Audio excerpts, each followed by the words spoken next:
Well, welcome everyone and happy Memorial Day.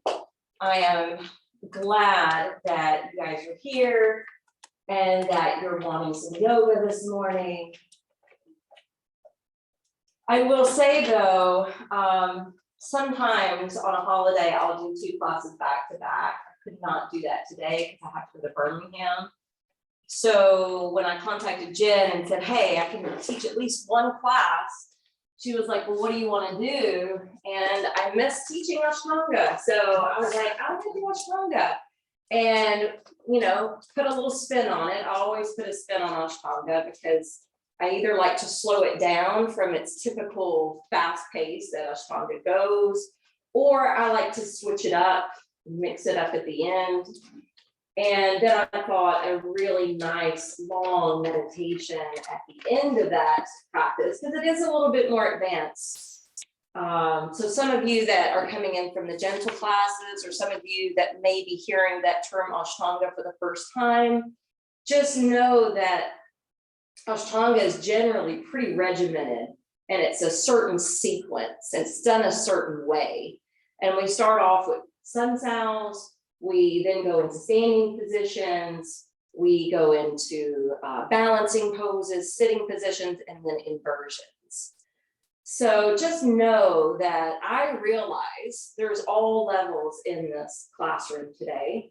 Please do not try to force yourself to keep up. If you get winded, if you feel like, oh my God, my wrist or my shoulders or something need a break for a moment, just stop. Pause. It's fine. As long as you're breathing intentionally, you're still doing yoga. It doesn't have to be all these positions that we're placing ourselves in. I'll try to give you some alternatives so that you don't feel like you have to do it the same way Ashtanga does it. For instance, towards the end when we get to inversions, I personally should not be doing shoulder stands anymore. I've lost the curve in my neck. The chiropractor says I can do anything that opens me up like this, but I really shouldn't be doing things like shoulder stand. So I am going to do waterfall instead with a block underneath my sacrum and my legs in the air. So that's just an example of how you can switch it up. With that being said, if you don't do shoulder stand and want to join me in waterfall, you need at least 1 block. A thick block is preferable. And if you only had thin available, look around you. I promise 1 person around you is going to have 2 thick, and they're not going to care because it'll be the end of the practice and you can grab one of theirs because they'll only need 1 if they're doing that close too. With that being said, we are going to land with legs up the wall at the end. If you don't prefer legs up the wall and maybe you would like to create Stonehenge with the 2 blocks in the bolster just to have the legs elevated, or a slide even to have the legs up the slide, you can certainly do that as an alternative because we will be filling up the wall space that's available. And that will be for the waterfall meditation. And the last thing that I will say right now is, usually on Memorial Day, I talk a little bit about the Bhagavad Gita because the Bhagavad Gita is considered one of the earliest yogic texts. It's a book, it's a story, but it's also considered a poem. It actually translates to mean Song of God. And if you read that story, there's 2 main characters, Arjuna and Krishna. And they're about to go into battle. They're about to go to war. And Krishna is the charioteer of Arjuna. So this was written thousands of years ago. So imagine the type of weaponry they would have. Arjuna's weapon of choice is a bow. And he's very skilled and he's leading the charge. Now, in olden days, the battlefield, you were literally looking at your enemy across the field. I mean, pretty barbaric, pretty treacherous, pretty traumatic. But anyway, right before they're going into the field, he is moving to the center of the field to announce the beginning of the charge. And when he's going out there, he freezes and everything freezes. And he starts having this conversation with Krishna because on the other side of the field, he knows some of his cousins are on the other side. And there was this battle between the kings over like broadening their kingdom. And when they were about to go to war, he stops and he starts to feel the conflict in his heart. He starts to question, is this the right thing to do? What are we really fighting for? And do I really want to fight my kinsmen? And if I fight my kinsmen, one of us will probably die. And then that's going to create a ripple effect of suffering. What about the wives and the children at home? And anyway, he starts having all of these doubts. And Krishna starts having this conversation about yoga. And it's all the different types of yoga except for physical posing. It's the intellect of yoga. It's the meditation piece of yoga. It's the service piece of yoga. It's the devoted piece of yoga. And what he is saying is, Arjuna, this is your Dharma. This is your path in life.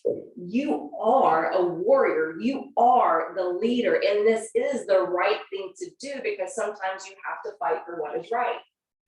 And so there's this whole conversation going. And the last thing I'm going to say through that conversation, there are a few nuggets of wisdom that come out of that book. There's actually a lot, but it's kind of summed up here in a few. And I'm going to share that with you just so that you have this food for thought as we begin to work into the body. And I'm feeling hot too. Who said that earlier? You? Oh, hello. I'm starting to feel hot too. So I will put a little air on in just a second for those of us hot flashing. Okay. So some of the words of wisdom here from the Gita. Try not to stress about the outcome of whatever you're putting your effort towards. Try not to be worried about any result or reward. That's the karma yoga piece, by the way.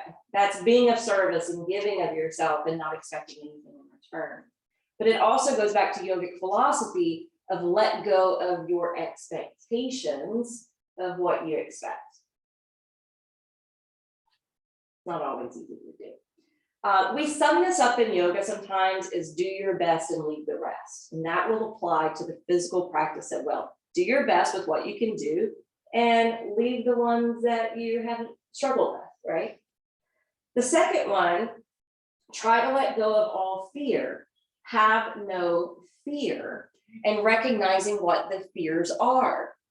So there can be all types of fear, but sometimes fear boils down to the fear of change or the fear of the unknown. And what is the greatest fear of change and the unknown? Death. But it's also the fear of the unknown and the other stuff that happens in life. So that's the biggest fear. So the point is, if you can face that fear and conquer that fear and overcome that fear with the faith and trust and knowing that life is on a continuum, you're just changing from the body to spirit, then there's nothing to fear.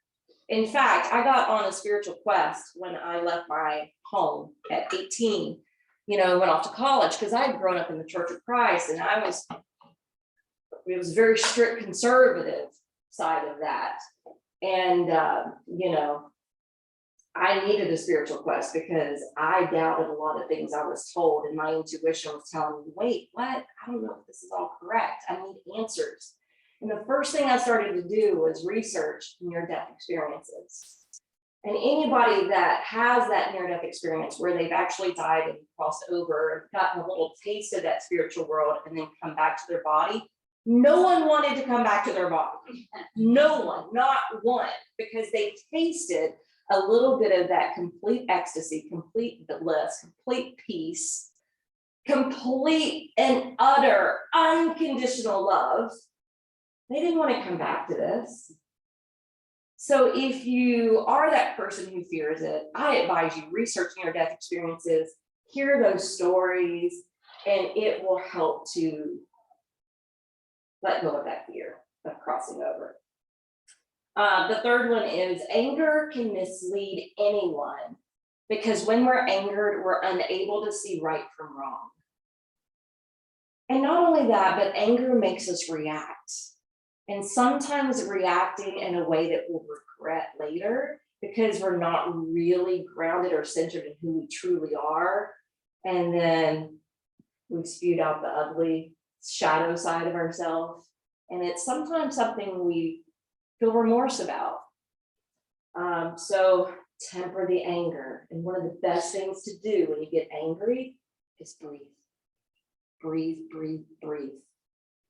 Those conscious breaths can take us back into ourselves. It can cut some of that tension from the anger.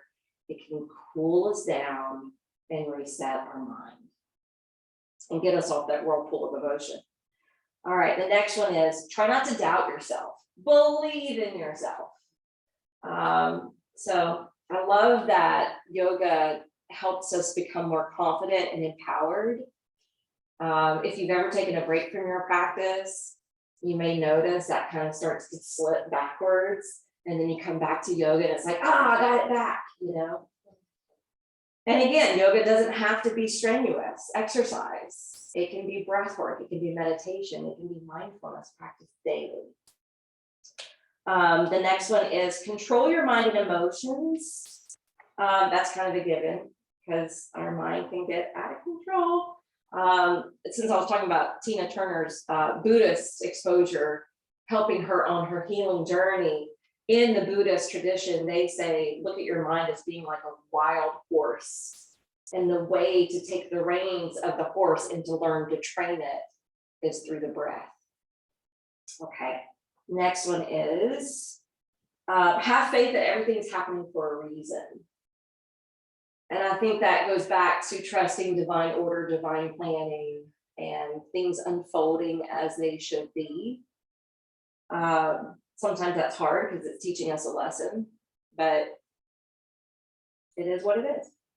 The next one's do your duty, right? So Arjuna was told, this is your duty. This is what you were born to do. This is what you've been trained to do. This is what you were called to do. So this is a year for a lot of healing, and this is a year to get more spiritual. That's just the way the numerology and astrology and energetically is working with us. So this is a year to wake up to what is our inner calling. That inner calling is typically our duty or dharma. So you're feeling those little stirrings, you're getting those little inklings of suggestions, you know, keep letting it stew until you're ready to act and go for it. And the last one, stay humble. And one of the examples they say about staying humble is, remember, we come into this world with nothing and we leave this world with nothing. So we can accumulate all the riches in the world, but so what? We're crossing over with nothing. May provide some pleasure along the way. I'm not saying it's bad, but it's just stuff. All right. So those are a few of the lessons of the Sri Bhagavad Gita. If you want to read it, it's a great book. It's been around for thousands of years. It's time tested and true, similar to the Bible. So it's got some good stories in it. So check it out. We're going to begin with some breath work. So you can sit as Hannah's doing, or you can sit cross-legged, or you can sit like Nicole's doing on a bolster.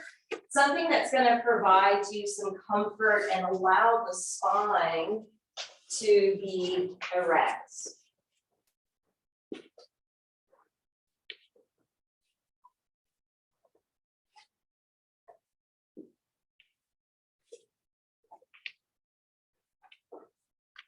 And as you're sitting up nice and tall, getting yourself situated in a comfortable seat,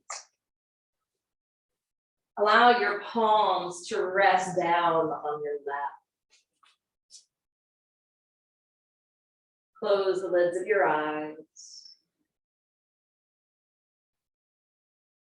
And since this type of practice kind of revolves around the Ujjayi breath, see if you can start to constrict the backside of your throat and allow the breath to become audible to hear.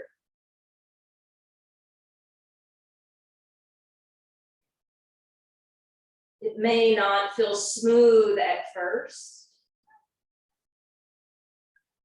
but maintaining the rhythm of the breath will eventually smooth it out.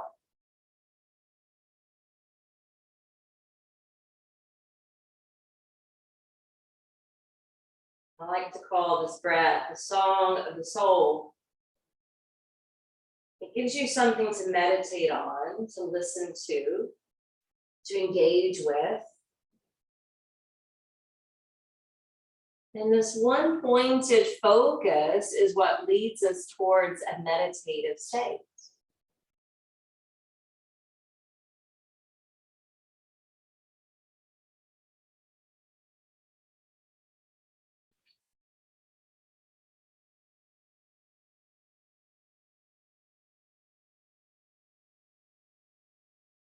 Now that we've been centering a little bit, getting more embedded into the body, let's crack the eyelids open and we're going to come right up to stand.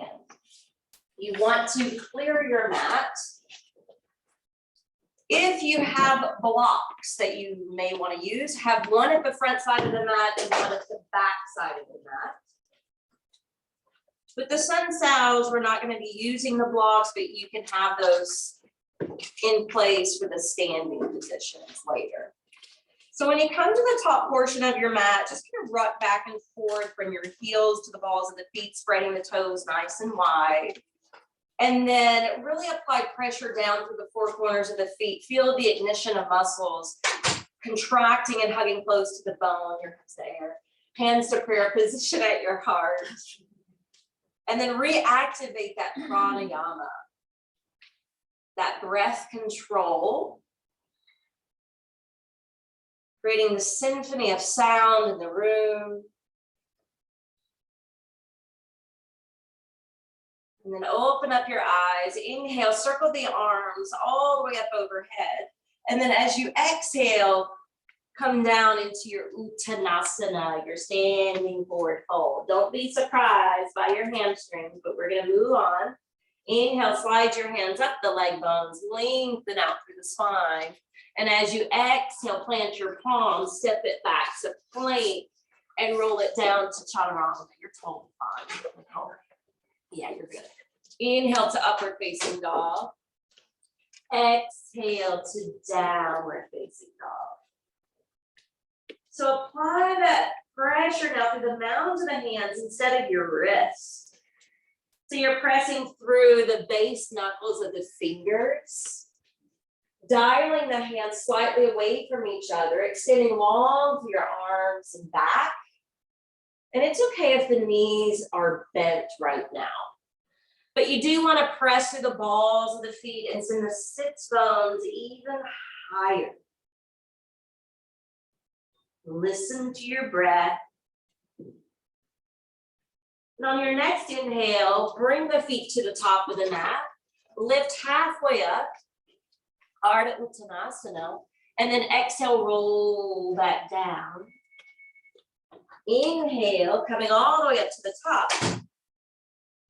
And then exhale, pouring hands down to the heart. Okay, that's a simple Asana style. We're going to keep that going. Inhale, open and expand. Exhale, hinge forward from your hips. Inhale, lift and lengthen out through the crown. Exhale, planting the palms, stepping into plank, and immediately dropping to chaturanga. Remember, you can modify lowering the knees. Inhale to up dog. Exhale, curling the toes. Pull in through the belly, rock and roll back to downward facing dog. Let your head just naturally hang in between the upper arms, neutralizing your neck. Fixating your gaze at one spot.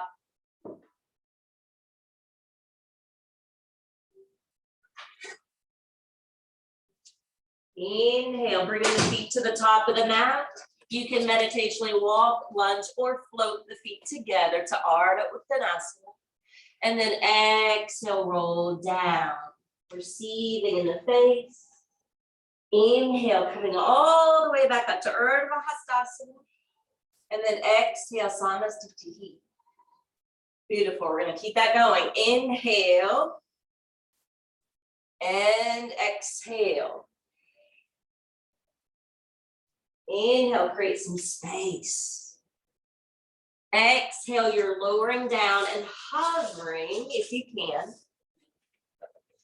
Inhale to your back bend. Remember, there's other choices besides up dog.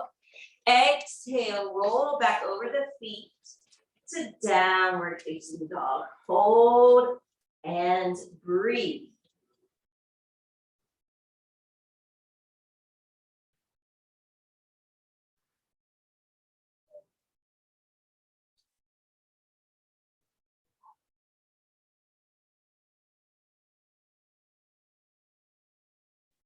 Inhale, let's gather those feet back to the top of the mat. Shine your heart forward. Shoulders crank back from the ears. And then exhale, drape down. Inhale, come all the way up to stand tall. Fingertips lifting towards the sky. Exhaling, bringing your seat of intention back to the heart. Good. Inhale, open up. Exhale, close into self. Inhale, open up halfway. Exhale, building some upper body strength here as you lower to Chaturanga Dandasana. Inhale, rise. Exhale, invert. Adho Mukha Svanasana.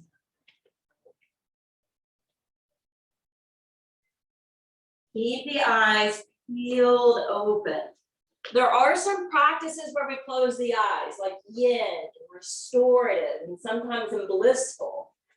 In this practice, the eyes are open, training you to learn to be meditative with the eyes wide open. That's why the drishti is so important. Inhale, feet to the top of the mat. Look out. Good. Exhale, roll down and in. Inhaling up. Exhale, hands to heart. All right, one more A. Inhale. Exhale, fold. Belly hugs in. Ignite that inner fire. Inhale, elongate, open up. Exhale, belly's hugging in for control as you lower, elbows flipping in. Inhale, open the spine, open the belly, open the heart. Exhale, down dog. Reclaim your breath.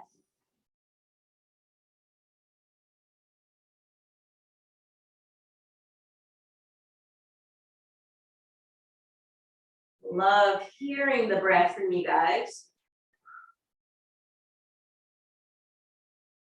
Inhale, bring the feet together at the top of the mat. Lengthen the vertebrae. Good. Exhale, fold. Inhale all the way up. Exhale, hands to heart. All right, we're moving into B, Surya Namaskara. Feel free to skip any of the vinyasas. Inhale, coming into chair, Utkatasana. Sit back with your thighs, pull up through your side traps. Exhale, fold and tip forward towards your toes, Uttanasana. Inhale, Ardha, lifting or arching up. Exhale, Chaturanga Dandasana. Inhale. Exhale, roll back. All right, this is where we come through for warrior one. So the right foot's gonna step ahead. The back heel sinks down. We're building the arms up to frame the face. Head stacking on shoulders. Shoulders stacking over hips. Front thigh rolling open. Back thigh rolling forward. Good. Exhale, hands release.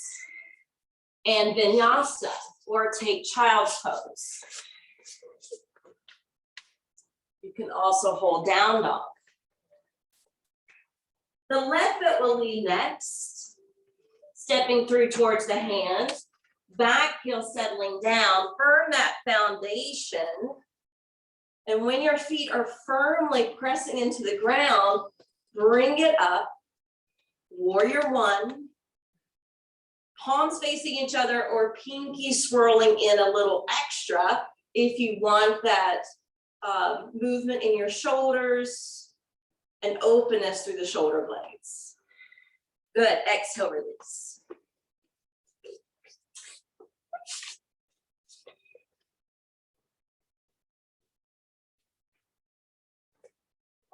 Once you return to downward facing dog, this is where we reclaim the breath. In case we lost it along the way, or in case that rhythm altered in any way. Controlling the breath can help to control the mind, emotions, and even our nervous system.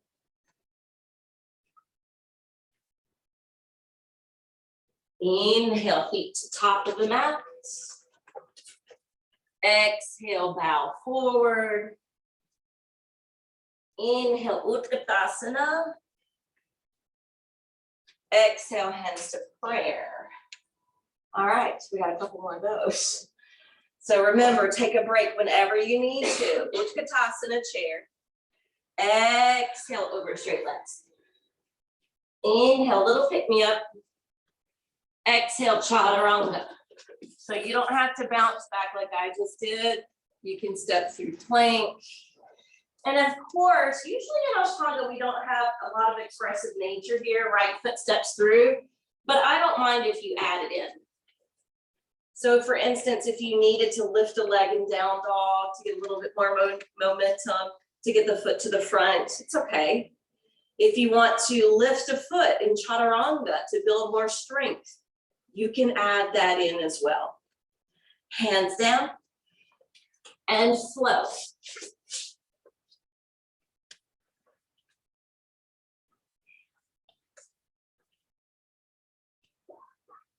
Left leg steps through. Back heel plants. Warrior one.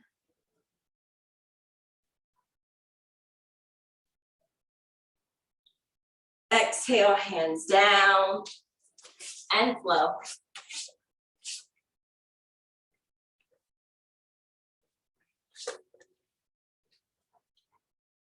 Holding Adho Mukha Svanasana and breathing. Breathe any extra thoughts away so that you can be here now, lessening any and all distractions.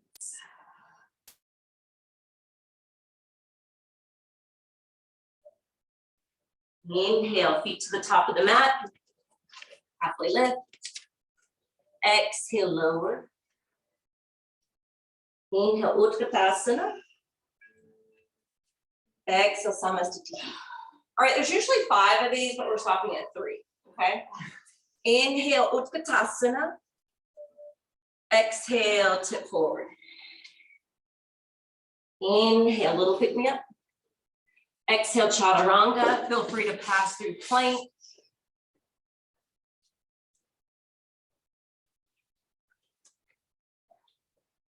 Right foot, warrior one. Now we are going to humble the warrior because that was one of the lessons from the Gita. Remember to keep yourself humble. I've recently discovered, this is just me personally, when I lace my hands and do this, I either have a headache the next day or I have tension in my neck on one side. So I'm starting to leave it out. So I'm going to cross my arms behind my back. If you want to lace your hands, if you don't have, those type of issues that come later, then you can do that.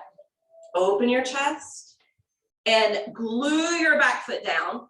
Keep that right knee hovering over the right ankle and fold to the inside of that right knee. And if you shouldn't be folding, you can obviously keep the spine erect and just work the shoulders. And you're still working your foundation. Now, notice if your right hip's swinging out. If it is, kind of tuck and squeeze it under. a version of humble warrior. Inhale, lift halfway up. Release your hands and flow.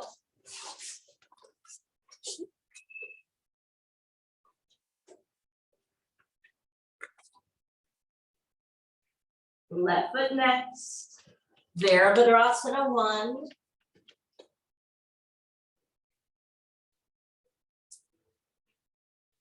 Positioning here first. This will take us to humble warrior. Crossing the arms or lacing the fingers. And if you lace the fingers, you're rolling the shoulders back, extending through the forearms. All right, if you can fold, humble the warrior, bowing the shoulder and head to the inside of that front knee. Squeezing and tucking the left sit bone under.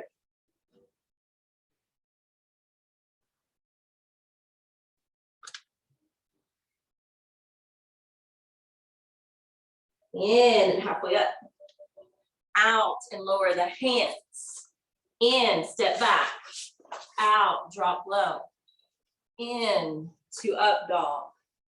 Out to down dog. Hold and breathe.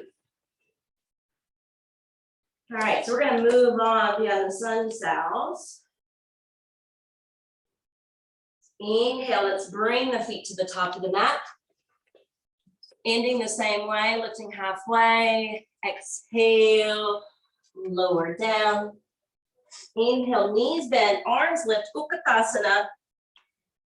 Exhale, salutation seal. Beautiful. Close the eyes a moment.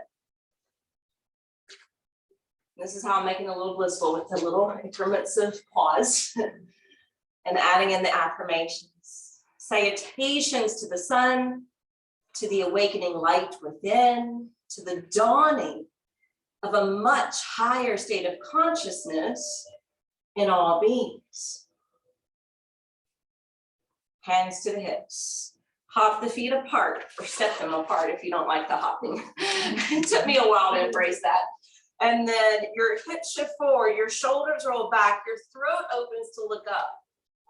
All right, if you need to stay here, if you're better in the back bend, that's okay.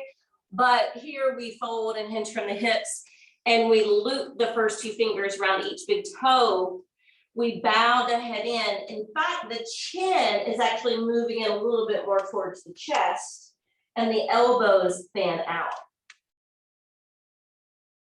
So now if you're like me, where, you know, shoulder stands aren't that great for your neck, you don't have to tuck that chin. Okay, this is where we personalize the practice a little bit. Padangusthasana. Inhale, straighten out through the back. You're going to flip your hands open, tuck it underneath the soles of the feet, toes to the crease of the wrists, and then drop the head again. Padahastasana. From Padahastasana, take one last deep breath. Inhale through the nose. Exhale it out, removing the hands, stacking them onto the hips, and coming up to the top. Gather the feet together. So half of the room on this side is going to turn to the middle, and you guys can turn this way. Typically in Ashtanga, we all turn to the right. But I want you to be able to see each other. Since I'm recording, I can't move from the mat. So this way, you're not going to be mirroring each other. Okay, so look down at your feet. Make sure they're like 3 feet apart and your toes are pointing straight ahead instead of turning out or in. It's really important. So look at your feet. Toes pointing straight ahead. Rotate your right foot 90 degrees. Good. Lift your arms up shoulder height. And windmill the right hand down to the shin. The left arm reaching up to the heavens. Typically we gaze up, but again, it depends on your neck. So maybe it's better to keep it neutral, just gazing out into the room. If you have been lacking a sense of groundedness, right? If you're really flighty, airheaded, can't make a decision lately, drop your head and look towards your right foot.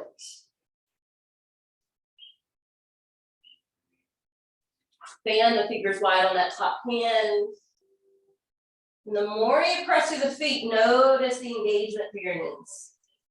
And that engagement through the knees is actually a result of the engagement in the quads. From here, inhale, let's sail up. Relax the arms, turn the right foot in. Left foot rotates out. Good, float the arms back up. Exhale, windmill down, triangle pose. And then just feel the shape of your body, the feet being the base of the triangle, and the right hand being the pinnacle of the triangle.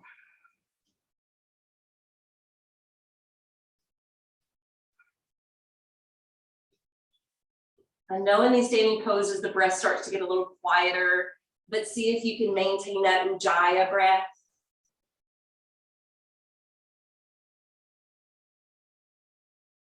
Inhale, let's pull up. Exhale, relax your arms, turn the left foot in.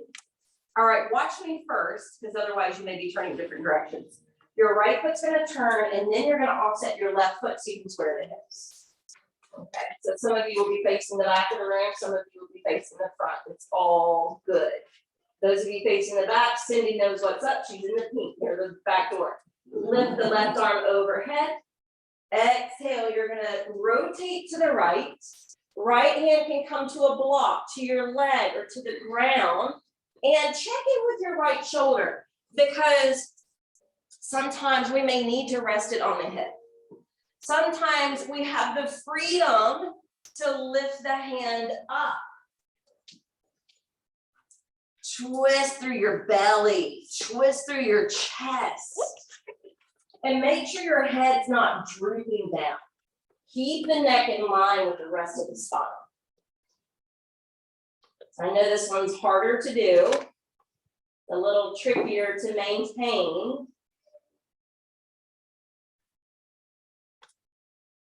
Exhale, bring the right hand down.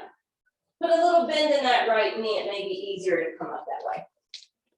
And then we turn the left foot, offset the right foot, and then take the hands to the hips and tee them up. You got it. Now the right arm's gonna lift overhead. Exhale, you're gonna start rotating to the left, basically same pose, second side. Right hand to the block, to the floor, to your body. And then check to see if you can free up that left arm and hand.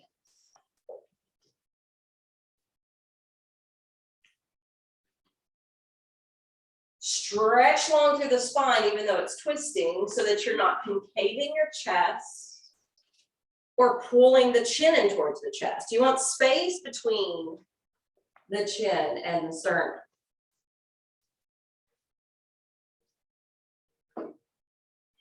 Good, exhale, land the left hand.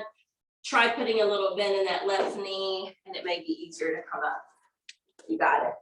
All right, step. Well, actually don't step. Turn to the side.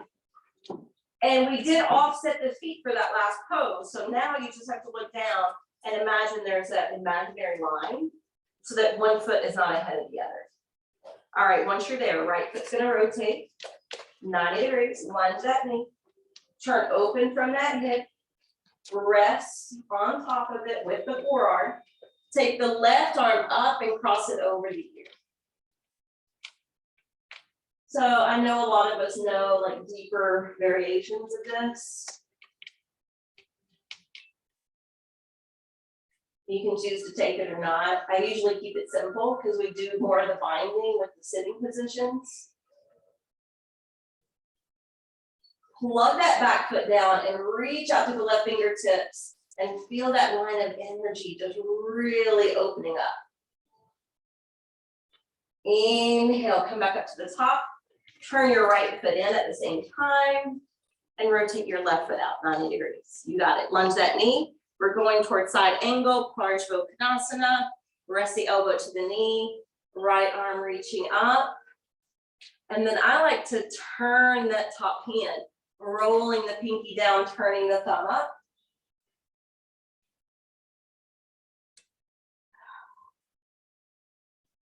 Keep gluing the back foot down, especially the outer edge of that back foot, so you can feel the right inner thigh.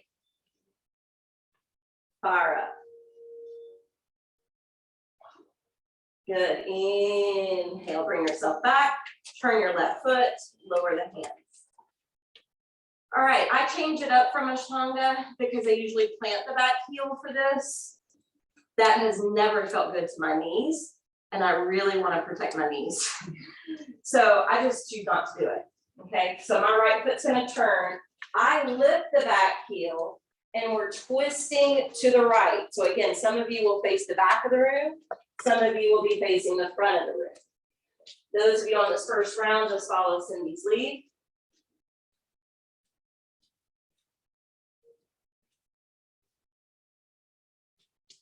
Push the knee into the arm instead of shoving the arm into the leg. If it touches, you don't have to touch it. Maybe somewhere else. From revolving side angle, let's exit out. Plant the back foot, slowly come up and turn your right foot in. Good. Left foot turns out, spin off the back heel if you want to do it my way. Right elbow to the opposite side of that front knee. If it's possible, you may need to hover that arm instead of attaching it. And again, notice how sometimes we want to round that head over towards the chest, but keep your neck loosening. The crown of the head reaching towards the wall in front of you, but that you're turned away from with your face. Lift that navel, spin it up over the thigh. Good, exhale, unwind from that. When you unwind, bring your hands down, turn your feet. And you're gonna go ahead and lower. Slide the hands back. Prasarita Padottanasana.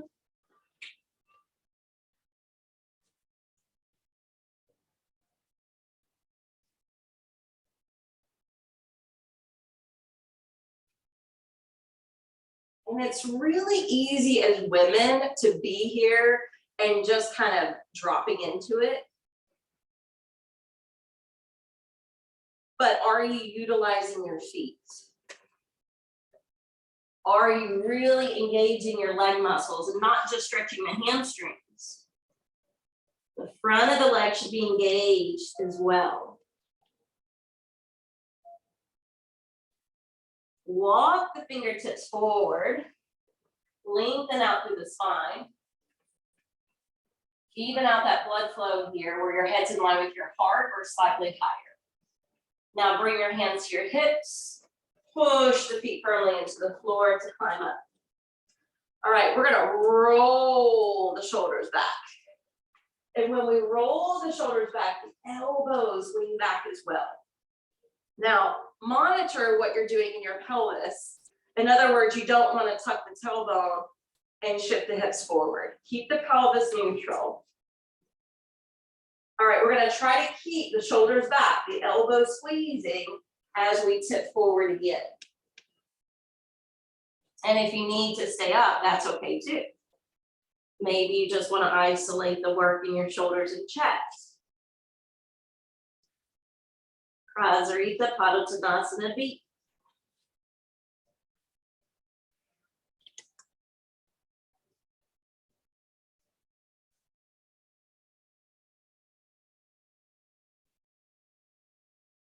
This time on the inhale, we're lifting up halfway. And then we're going to extend out through the arms like an airplane. Good. Then we're going to attach the peace mudra around each big toe, moving into the D series of this position. Elbows wing out. Replenishing the skin of the face. Bringing some energy and blood flow to the sensory organs. Stimulating the pituitary gland in the head. Slow, deep breaths.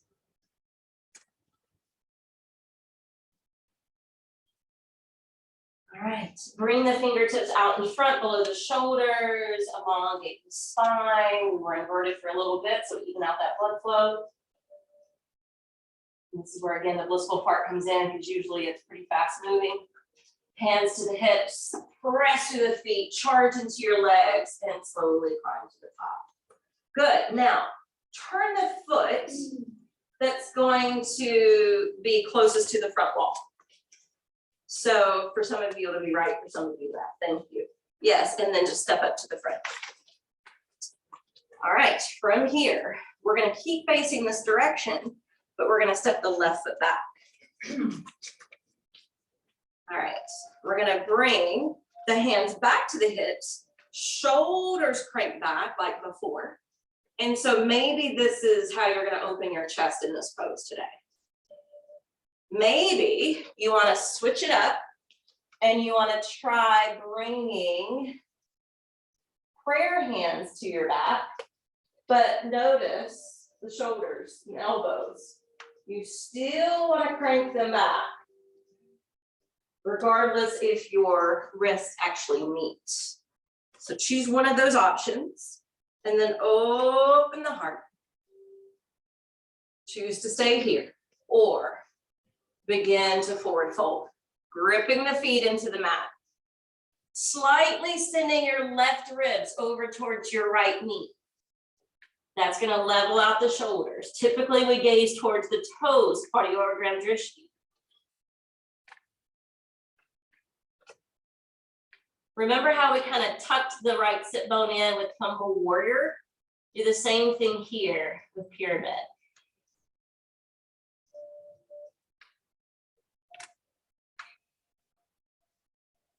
Inhale, slowly coming up. Good, release the hands, send them out in front of you. Curl the fingers in. Since we talked about the Bhagavad Gita, we're going to do the archer's pose. So you don't want to pull with your left hip. Only pull the bow with your left arm. Good. Take the thumb to the crown. Gaze at your right thumbnail. That's your focal point. And you're twisting, turning, turning, turning, until you can't turn anymore. There is a little bit of balance at play here. Now keep gazing at your right thumb. And now that you've been in it for a moment, see if you can maybe rotate slightly more. Don't worry if you can't. And you may lose your gaze at some point if your neck is limited, and that's okay. But affirm as you hold, I'm focused on sending my love and light out into the world.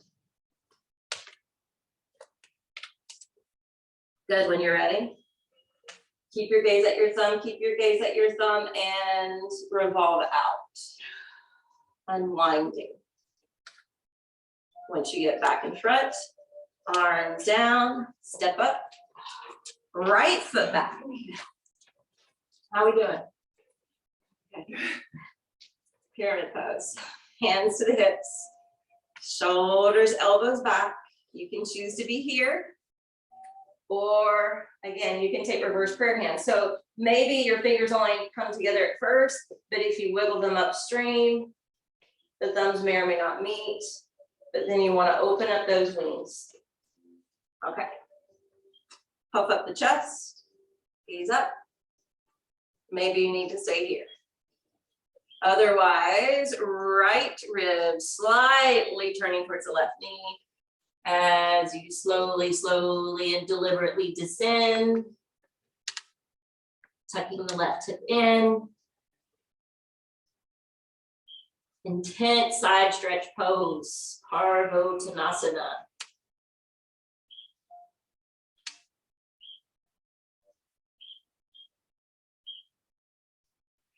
That side stretch is meant to affect the out seam of the front leg. And then slowly come up to the top. Releasing the hands, bringing them out in front. Fingers in. Pulling the bow only with the right arm. Stacking the thumb to the top of the head. There's tons of marma points on the head. You're probably touching one. And then slowly start to rotate left.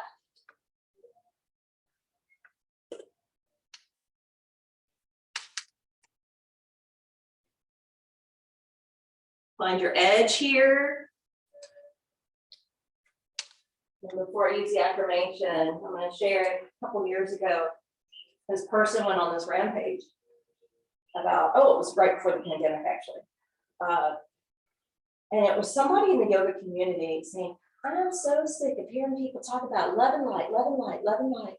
And I'm like, why would you be tired of that when the pandemic hits? Let's hear more love and light. We need that more than any time probably in our lifetime. So affirm, I am focused on sending my love and light out into the world. Exhale, slowly unwind. Keep gazing, keep gazing, keep gazing. Relax your arms and then step up. Okay, this is where we typically go into balancing poses, right? I'm going to do something different because it's Memorial Day weekend. I need your mat clear in front of you. And you're going to go to the back side of your mat, just behind the sticky mat. Some of you have done this with me before. Let me move this over. Okay, we're just going to all do it together because I don't want to do it. Let's just go into it.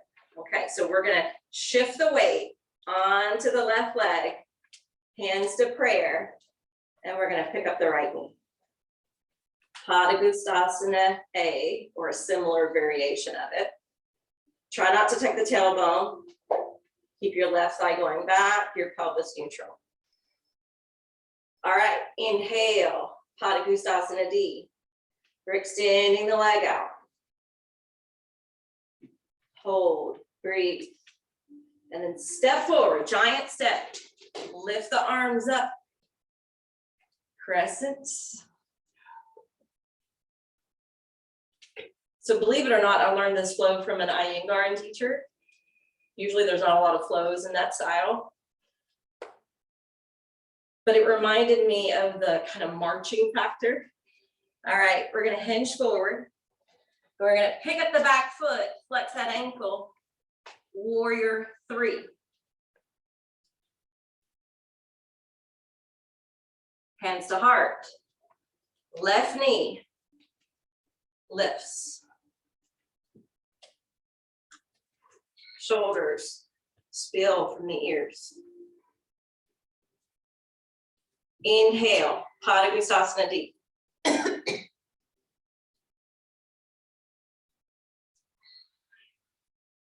Giant step forward, plant the foot, inhale, crescent.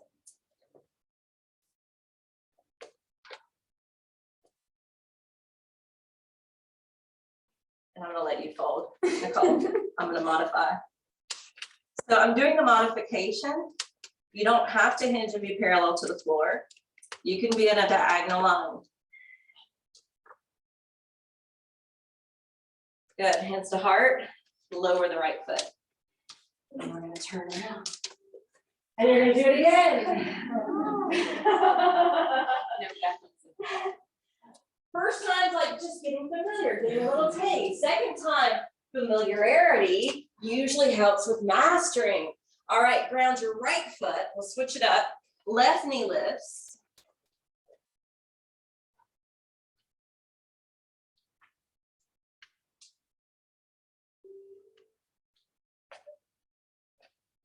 Good, inhale, extend the left leg out. Padagustasana D. Be mindful not to tuck the tailbone. Good, giant step forward, plant that foot, inhale, arms up, lunge that front knee, crescent.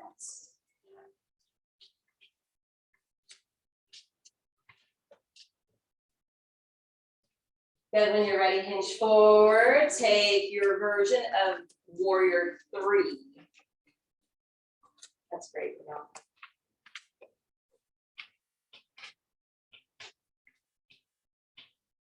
Good, when you're ready, hands to prayer, the right knee lifts. Padagustasana A. And if your balance is unsteady, you don't have to lift the knee very high. Your foot can be lower where you can tap the floor and then come back up. Inhale, extend your right leg.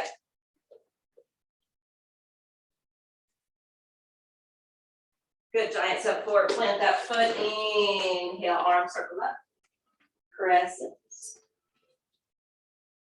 And feel free to use the wall if you're at that back wall. Your hands can come forward to the wall. You can straighten out the right leg and you can pick up that left foot and flex it. Go for it. Warrior 3.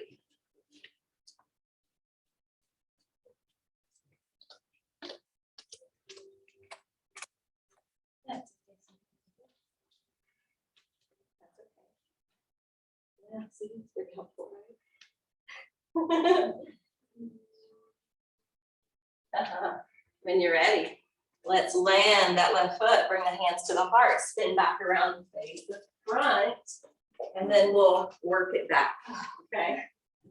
I know Ashtanga is a lot. There's a lot of poses, right? You still doing good? We're about to bring it to the floor. Vinyasa first. Inhale, arms overhead. Exhale, fold. Meditationally walk out on the hands to your plank. Shift forward, lower down, chaturanga. Inhale the up dog. Exhale the downward facing dog. And then you can come down to the knees and then shift the legs forward to Paschimottanasana, or you can look forward towards your hands, bend the knees, hop and crisscross the ankles, sit down, and then stretch the legs out.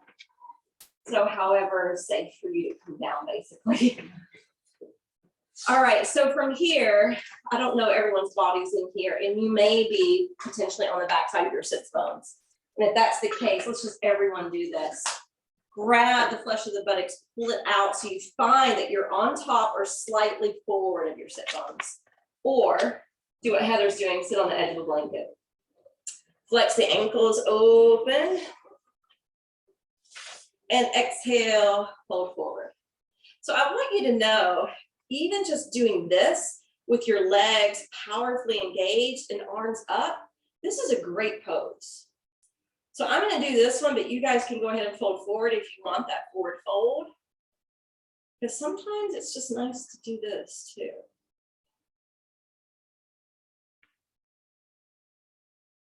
Dandasana. Exhale, hands down for those sitting. Inhale up for those of you folding. We're going to lower the weight into the hands. We're going to bend both knees, sliding the feet back. Inhale to altar pose or reverse tabletop.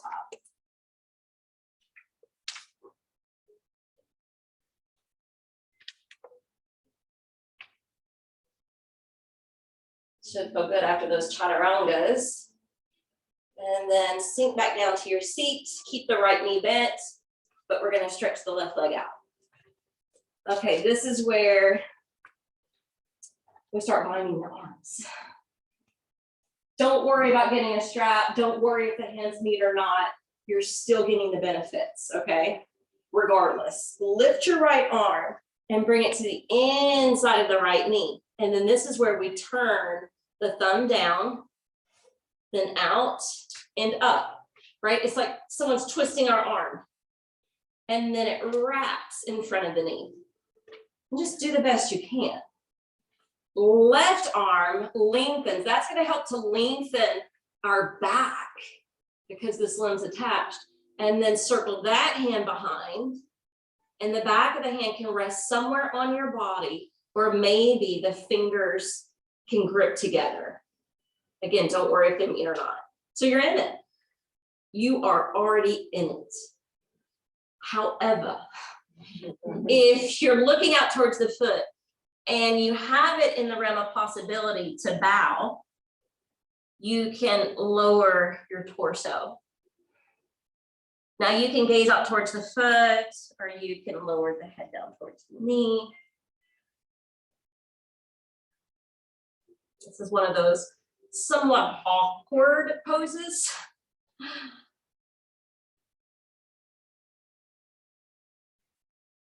All right, now keep your hands as they are.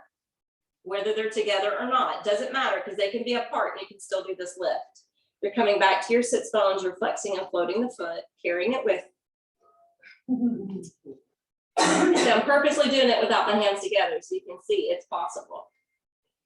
And then release and let the foot slip over to the inner thigh. Good, reach the arms up towards the sky. Good, exhale, release. Feel free to catch that foot or calf. You're looking out beyond the toes, unless that's not good for your neck, because it could be opposite of me, where you shouldn't be doing this, but you should be doing this. So if you already know that aspect about yourself,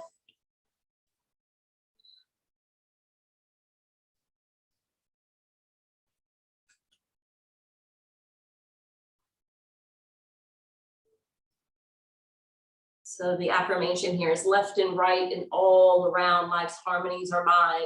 And it's reminding me of that other negative wisdom, that trusting that everything is unfolding as it should be. Inhale, come up. All right. This is one that can get a little tricky. It's another pretzel type pose. You're gonna catch the underside of your right heel and you're gonna try to position it on the hip crease where the heel's in line with the navel. Now I realize this does not work for everyone's hips or knees or ankles. So if this is a struggle, put it down. Don't even risk the, don't even take any risk with your body, okay? Your right arm circles around and maybe you can catch the foot in half lotus. Again, it doesn't matter if it catches or not. Turn back to face the front, lift the left arm overhead. Now I'm going to choose to be here today because I'm learning to really like this number versus coming here, even though I can do it. So you can fold or you can join me here. I just like this feeling of opening up the shoulder.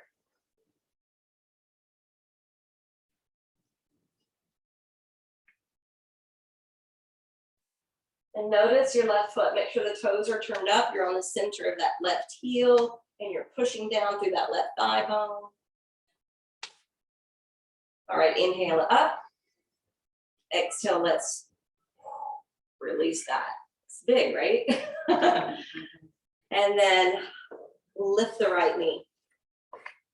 So now that I'm menopausal and getting a little extra here that I haven't had before, and some days I feel more bloated than others, this doesn't always feel good anymore to me. So if I'm teaching this position and you're like, oh, this belly's in the way, or it doesn't feel good, or it's not making me feel good about myself, you can always put the foot here and do a twist. So it's just not even an issue anymore, you know. It's okay today, but some days it's like, oh, I don't like it. All right, lift up energetically. Exhale, twist to the right.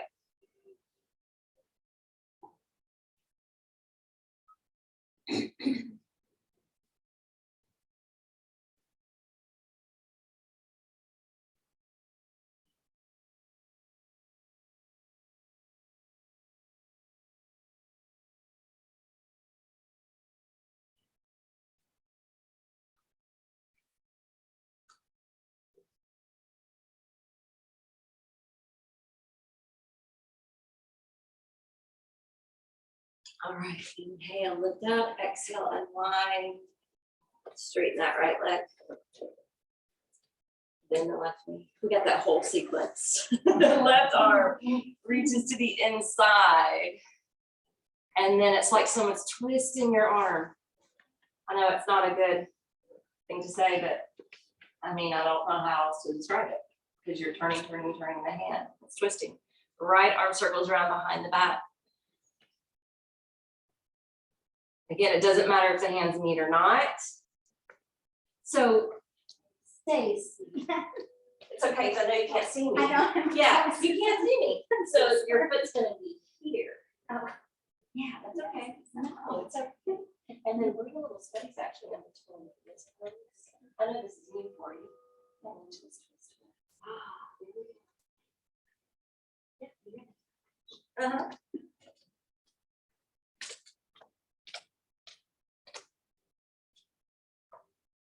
right, and this is where we're gonna bring that leg with. So we're bringing the trunk up, flexing and folding the foot. And then releasing it for Jani Shirshasana. Foot to the inner thigh, arms reach up towards the sky. Folding.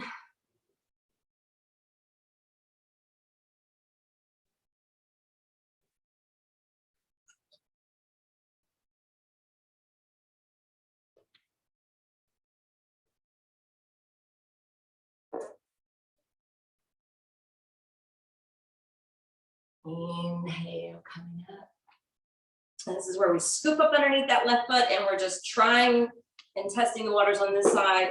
Is it possible for this hip, knee, ankle to provide half lotus? If not, please don't force it. It's not worth it. Drop the foot down. We're still wrapping the left arm around no matter what. And sometimes someone asked me the other day, can you use your hand to help to bring the foot to the other? Certainly. You sure can. I would suggest not just pulling the big toe though, because I did that one time and it hurt the knee. I didn't injure myself, but it didn't feel good. All right, right arm up.